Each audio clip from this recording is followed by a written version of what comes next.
No, thank you. Thank you, Marsden.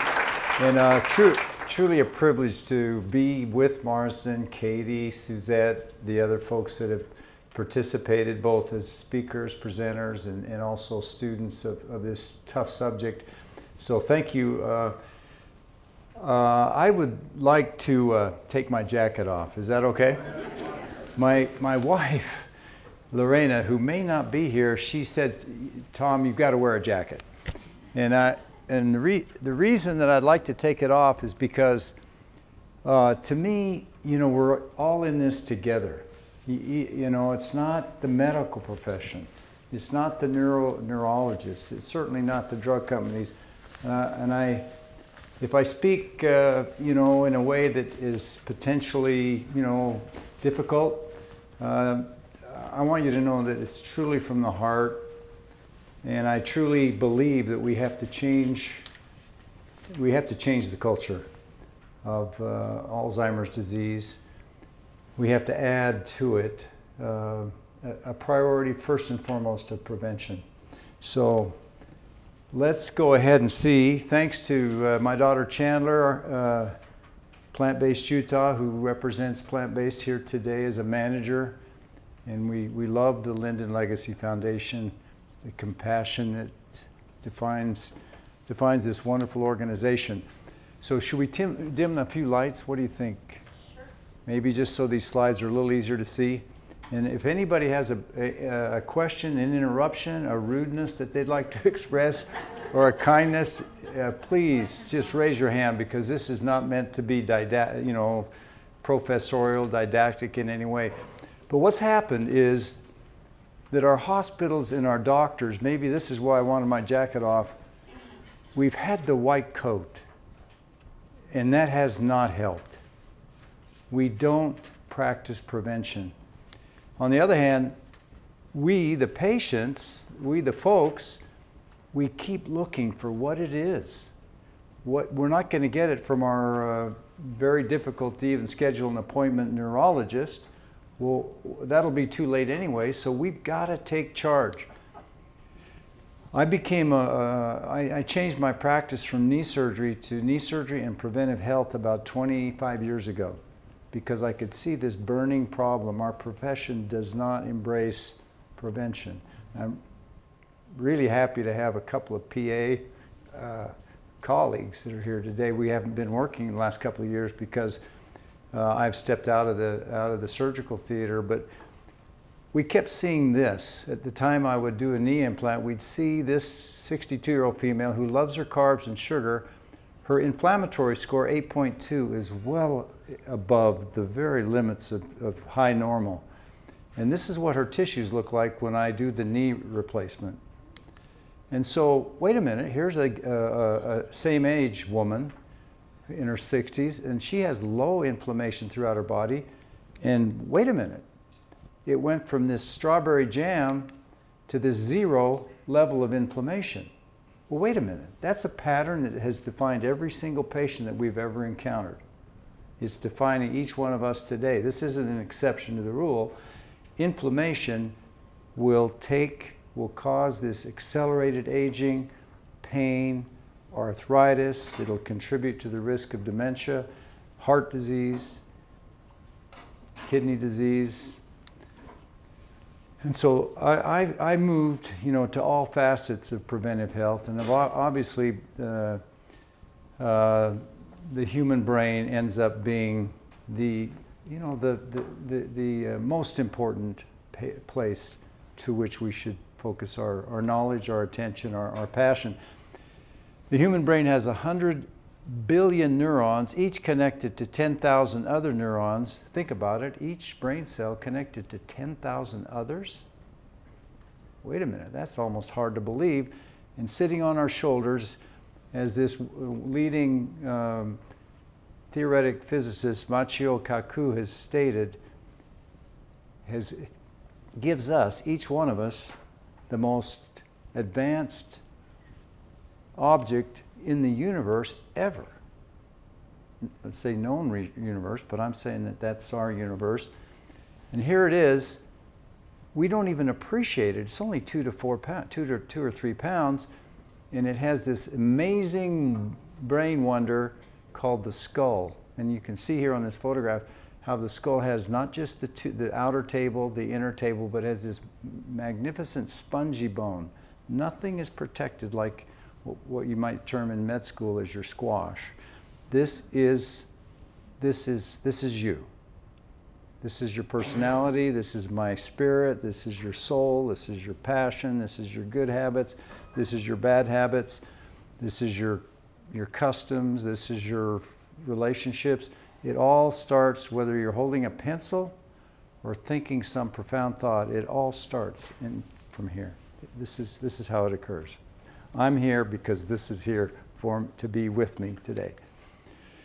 The brain also is amazingly protected because it has this circle of Willis. You can see the little circle in the middle. That means that if, unlike any other place in the human anatomy, if there's a little bit of a block in circulation, it still gets around the roundabout so that the brain isn't deprived. And the carotid arteries, the internal carotids and the basal arteries, they come in from the front door and from the back door on both sides. The brain has this super well-designed circulation because it is the master of everything we think and everything we do. It also has the blood-brain barrier. You've heard about it, but this is a typical capillary on the left, and there's your brain capillaries on the right with tight junctions, these special periocytes that guard the brain so that the substances that may pervade your body can't get into this hallowed area called your brain. The brain also makes neuroplasticity, you've heard the term, the brain also makes 80,000 cells, new cells a day. So we call that neuroplasticity. It can substitute one area for another if one area is damaged, but it has this amazing capacity to build new cells. We just have to make sure that we're not losing 90,000 and then rebuilding 80,000. But what I want to talk about especially today is the stages of Alzheimer's disease, and make some important points that to me are at least the most important. Stage 1, you've heard of the 7 stages, I think most people here. Stage 1, before symptoms appear.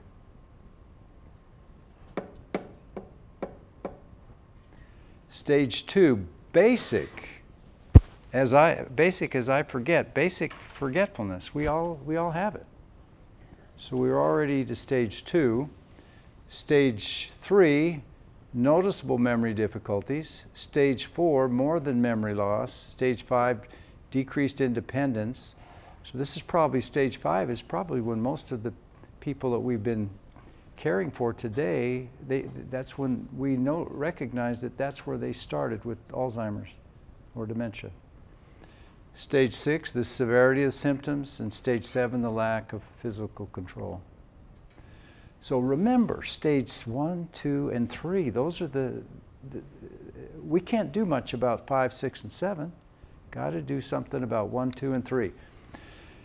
This is a typical posting on the internet. The 12, quote, early signs of Alzheimer's. Well, this is a joke. Because the only, look, number 1, memory loss. That's already stage 3. And all of these other stages, losing things, poor judgment, becoming withdrawn, change in mood, all of those are 5 and 6. And yet we're led to believe that these are the early signs of AD. Not really. So let's play this video from. So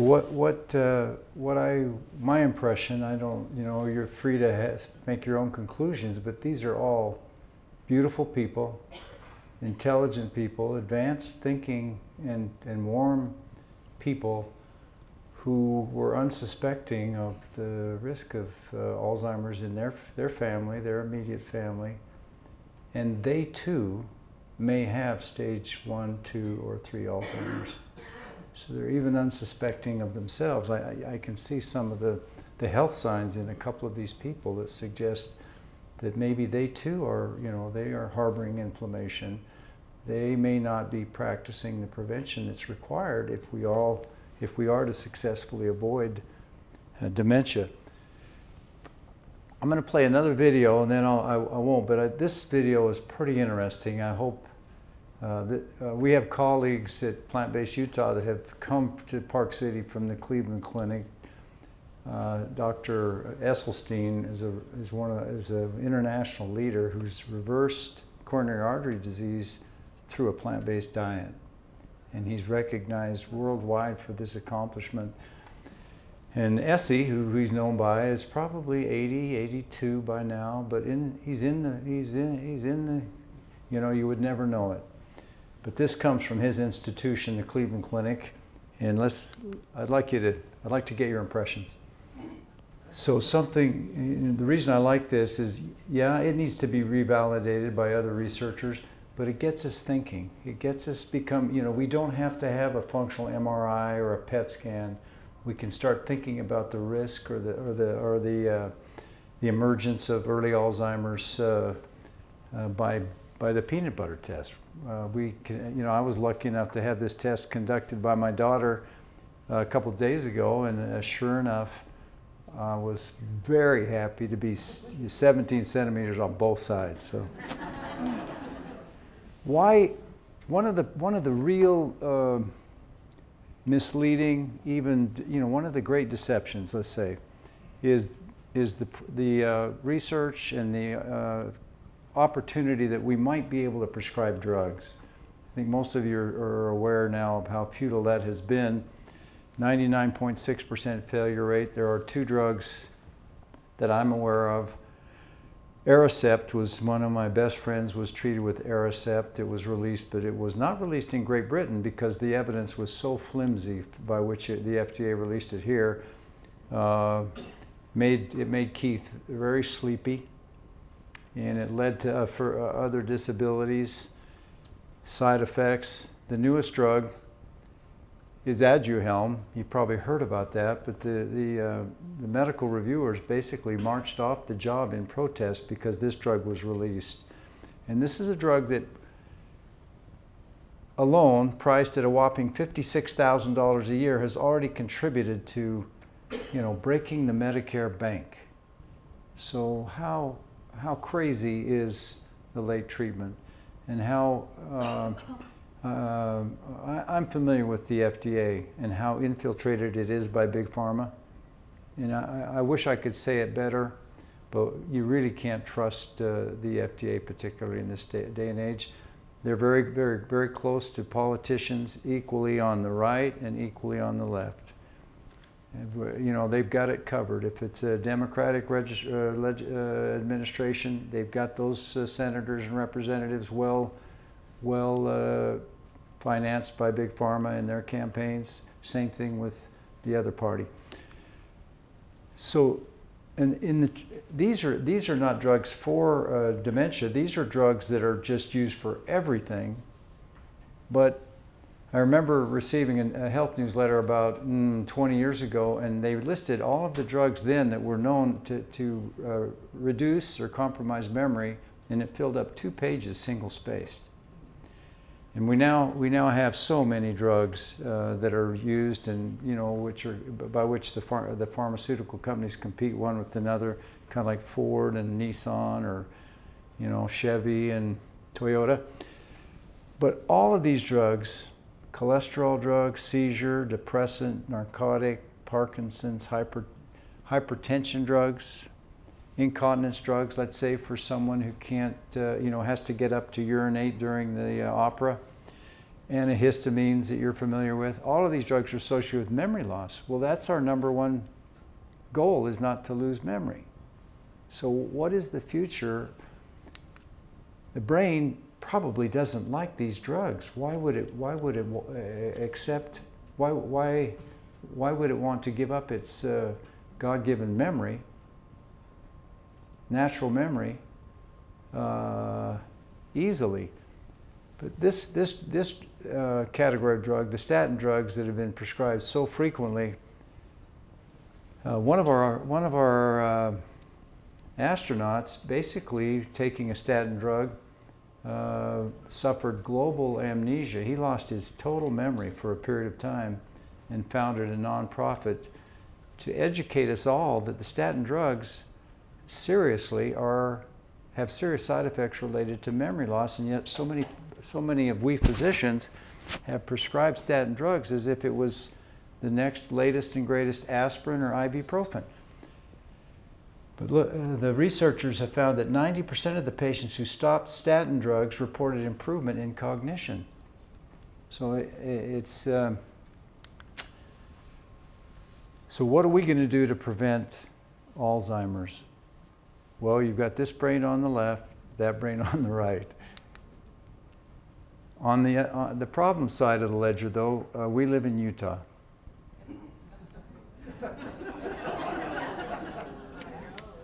We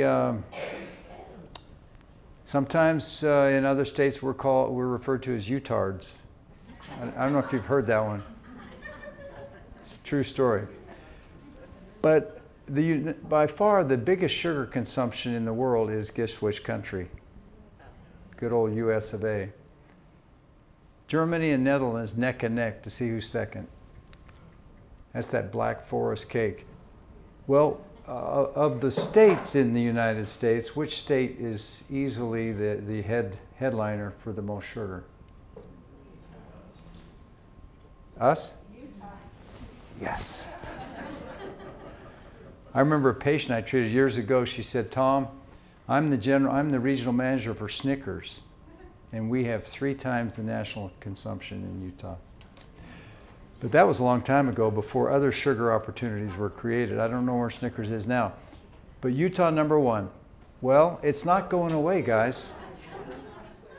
I was chagrined to find out just a couple of days ago, thanks to Chandler, I found out that Swig, which is popping up in Arizona and Idaho as well, moving into Texas, they've reported, they also sell the cookies. And Oklahoma. They sell the cookies. They're not just there for these, quote, dirty soft drinks, where you add extra sugar, extra vanilla syrup, etc. Here's a question that you should ask the folks around you who may be interested. What you should ask them is, which is worse, added sugar or booze? It's a profoundly important and correct question to ask.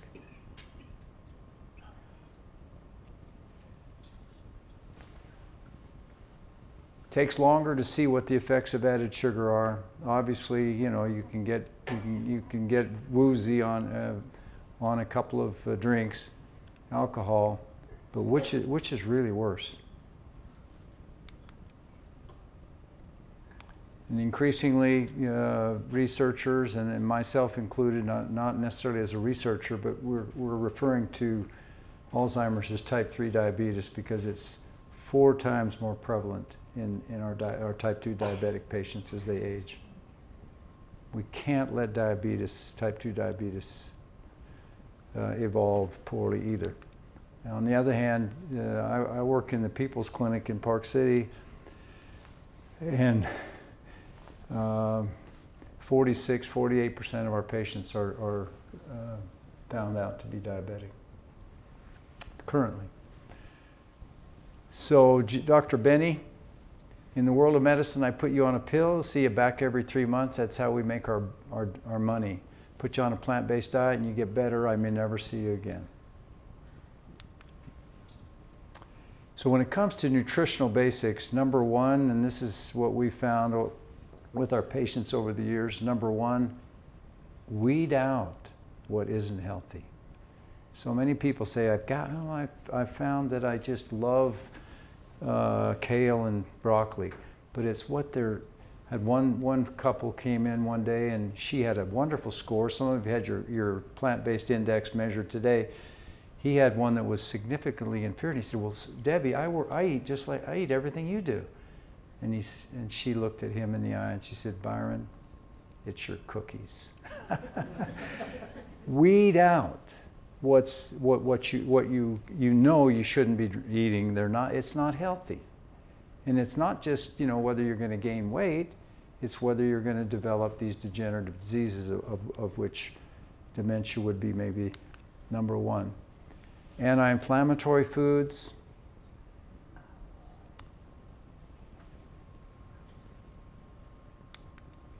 Pro-inflammatory foods. If you aren't aware of these, you know, there's so many sites on the internet, you know, too many books by which you can glean this information. But the truth of the matter is that the standard American diet is this diet that's leading to so many degenerative, lifestyle-related diseases. But the Utah diet is worse than the standard American diet, the SAD diet. Why? Because we're the sugar folks, the sugar and carbs. Eat food, not too much, and mostly plants. Simple idea. Your gut health plays a role also. This recent study that I just came upon yesterday or this morning, this study, the researchers in Great Britain, which has a huge predominance of Alzheimer's patients now in the national health system, they took the blood from the healthy patients who didn't have inflammation, and they injected the brain cells, the neuronal stem cells, and those cells proliferated well. They took the unhealthy blood from the people with inflammation, and the neuronal stem cells did not proliferate. So their conclusion is that that inflammation has a great bearing on this benefit of neuroplasticity, the fact that your brain can make 80,000 new brain cells every day if you don't have inflammation defining your body. So you know, the Utah diet's on one end of the spectrum, but these other, I've been fortunate to live in Japan, to travel Vietnam, places around the Mediterranean. I'm very lucky. They don't eat like us at all. We are we're the outliers. We're the people who are extreme in our dietary choices, our habits, our culture. This is the island of Crete, which has been declared by the World Health Organization as free from cardiovascular disease. Nobody can get a heart attack or cerebral stroke in Crete because of this diet. Oftentimes, as you read the books, the Blue Zones and others, you find out that it's the bitter greens that grow naturally in these cultures that are perhaps first and foremost. I was able to travel to a hunter-gatherer tribe and camp out just a few short years ago with the chairman of human evolutionary biology at one of our best universities, also Dr. Steven Pinker. And these people don't have our diseases. We went out to get something to eat, and this is what we did. We dug. And we dug up what are referred to as tubers, and then we threw them on the fire. Looks like maybe a turkey drumstick, but this is the organ of the plants that our hunter-gatherers, who have defined 99% of our Homo sapien history, this is the plant that they depended on, or similar plants, to get them through the periods of starvation, of deprivation, drought, when our very species was at risk. And the researchers, the evolutionary biologists, would say if we didn't have that plant, and the plant itself is storing the micronutrients and the moisture so that when drought does occur, it's ready to go.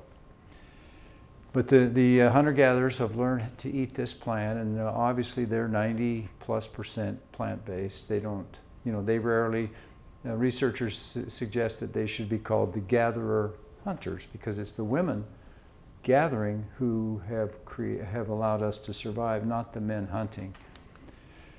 This is what you had measured today.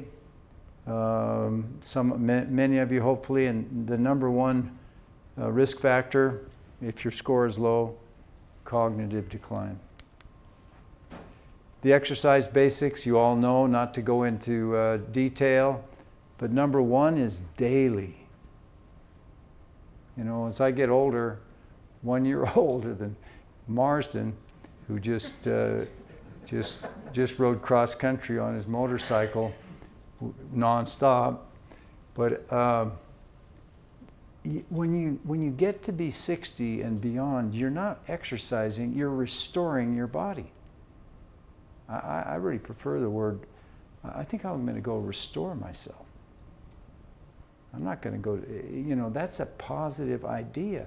Let's restore what we've got, and let's do it daily, just like all of the other important things that we do daily. Sleep basics you can't do without. Consistent schedule. I love the concept of the ancient philosophers of South Asia, India. They considered sleep to be number one, and they termed it blissful sleep. We can't compromise our sleep, and it should be cultivated so that it is blissful. It is the period where your brain reorganizes. The last 4 hours of sleep is when your brain tosses out all the unimportant stuff so that you can have the good stuff well organized. So you've got to sleep well. Some have been concerned that Alzheimer's disease is in the genes. There's some of our patients don't want to test for the ApoE4 gene to see if there's a risk factor from one side, one parent or the other. I think what I can tell you is that you can't ever blame your mom and dad. And sure enough, the research conducted by the American Psychologist Association does not show any association other than lifestyle factors. Doesn't matter if you have an ApoE4 gene. If you have dialed your lifestyle factors, you're going to be good. So no, just don't want to blame your mom and dad. So to conclude, the wake up, what I'm going to call the wake ups, it's 3:30 and 4 o'clock, maybe too late, but let's wake a few folks up. We're all in this together. We're all directly affected. This is the big kahuna.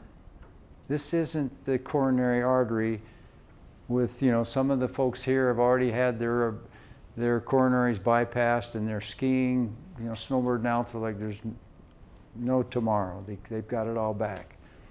Others have had fractures. Others have had, I know patients that have had 3 primary cancers, all cured.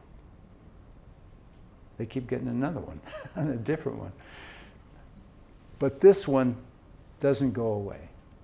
This is the big kahuna. If you wait for early signs, you're 30 years too late. I didn't want to say this. I wanted to put 20 years. But the data and those men and women that are leading the prevention of dementia, they pegged it at better have your ducks in a row 30 years ahead of schedule.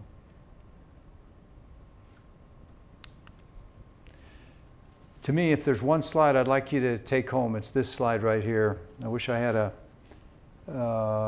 pointer, but do I have one? Is it on this? Just push it.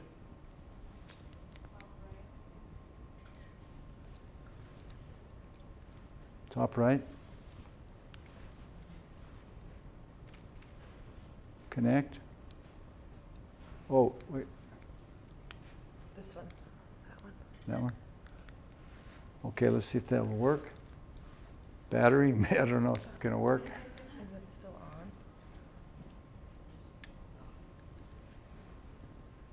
Oh yeah, there it does work. Oh, here's the battery. Thank you, thanks so much, Chuck. So this is really important. So forget everything else that has been spoken or on video. This is really important.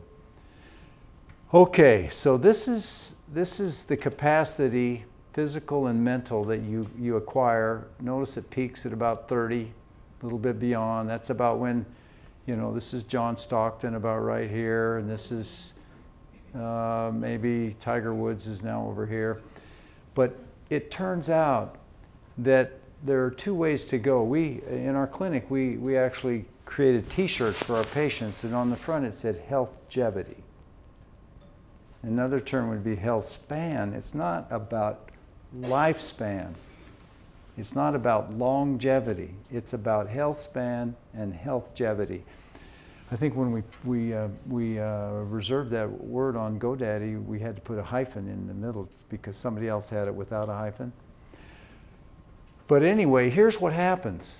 okay, here we are at age 40, and we're not to 50 yet, but if we maintain and we respect our lifestyle basics, our holistic health basics, look what happens. 60, 70, 80, 90, and then let's say the liver says to the lungs, okay, it's about time. Here we are. The brain says to the gut, guys, are you about ready to fold up? And then the mood and the attitude say, yep. And so here's what happens at age 90. And it's kind of a blessing. It's kind of a celebration of the prior life. But here's what happens if you don't observe lifestyle factors. You have this gradual, inexorable, downhill, slow. Here's stage 1 Alzheimer's. Here's stage 2 Alzheimer's. Here's stage 3 Alzheimer's. Here at age 70 is the overt stage 4, 5, 6 Alzheimer's. So we've got to maintain the lifestyle factors, guys. It's just, I don't see any way around it. We've got to, and if there's one reason we have to do it, it's in honor of our parents who have suffered. They didn't have the chance. They didn't have the basis. From my mother, she loved to cook cinnamon rolls, Hungarian coffee rolls. She worked in a bakery. My first job, I was a bun cutter in that same bakery. So we've got to honor the people who didn't have this information by the way we live our lives. Prevention of Alzheimer's means prevention of 85% of diseases. Well, let's prevent let's prevent strokes and heart attacks. Let's prevent lifestyle cancers. The top 8 most prevalent forms of cancer are all related to lifestyle. Including colon, including breast, including prostate. Number 1 risk factor for prostate cancer, which is the most prevalent of all, more than breast. Does anybody know what the number 1 factor is? Risk factor? Maybe talk about that some other time, but it's red meat. It's the feedlot meat that guys love to eat. So these are this is my expression, maybe because my mother had it. But the mother of all diseases. Why do I feel this way? There's no treatment. It's all about prevention. There is compassionate care, and that's a beautiful thing. We've heard so much about that today. But there's no end in sight for this disease. Those who are suffering, our medical profession used to keep the average Alzheimer's patient alive for 7 years. Now it's 8 going on 9, with some people suffering 20 years, continuous Alzheimer's. So we're becoming better at maintaining lifespan, but not cognitive health span. And here, hate to admit it, but it's our culture that's dragging us down. We got to step aside from the culture that keeps pushing us in this direction. Anybody see what this is? Anybody know what town it's in? Good old St. George. Good old St. George. So thank you to all of these people, especially my folks who have dedicated time to Plant-Based Utah. Welcome to a plant-based symposium in Park City on the 12th. We're going to see if we can't negotiate to have a satellite meeting opportunity to attend that symposium here, if the Blanche family is willing to look at it. Thank you.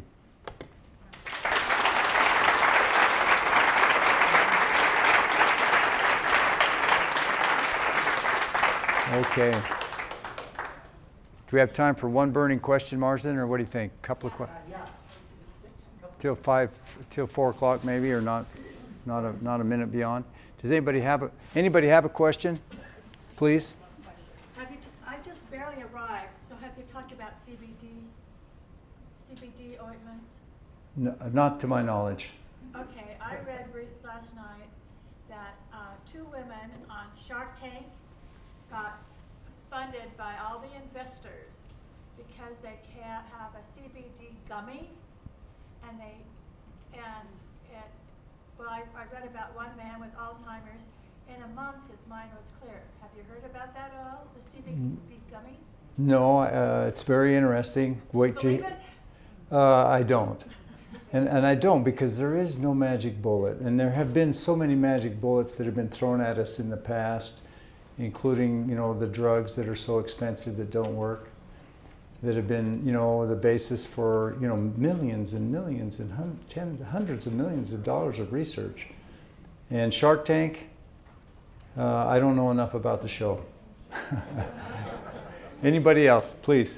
Where are we with the peanut butter studies? Are there other labs now doing comparative studies or peer review studies going on? I think it's an informal study. It's being recommended by Dr. Greger, who you heard on the video, and the Cleveland Clinic represents some of the best people in this country who are aiming towards improving our holistic health.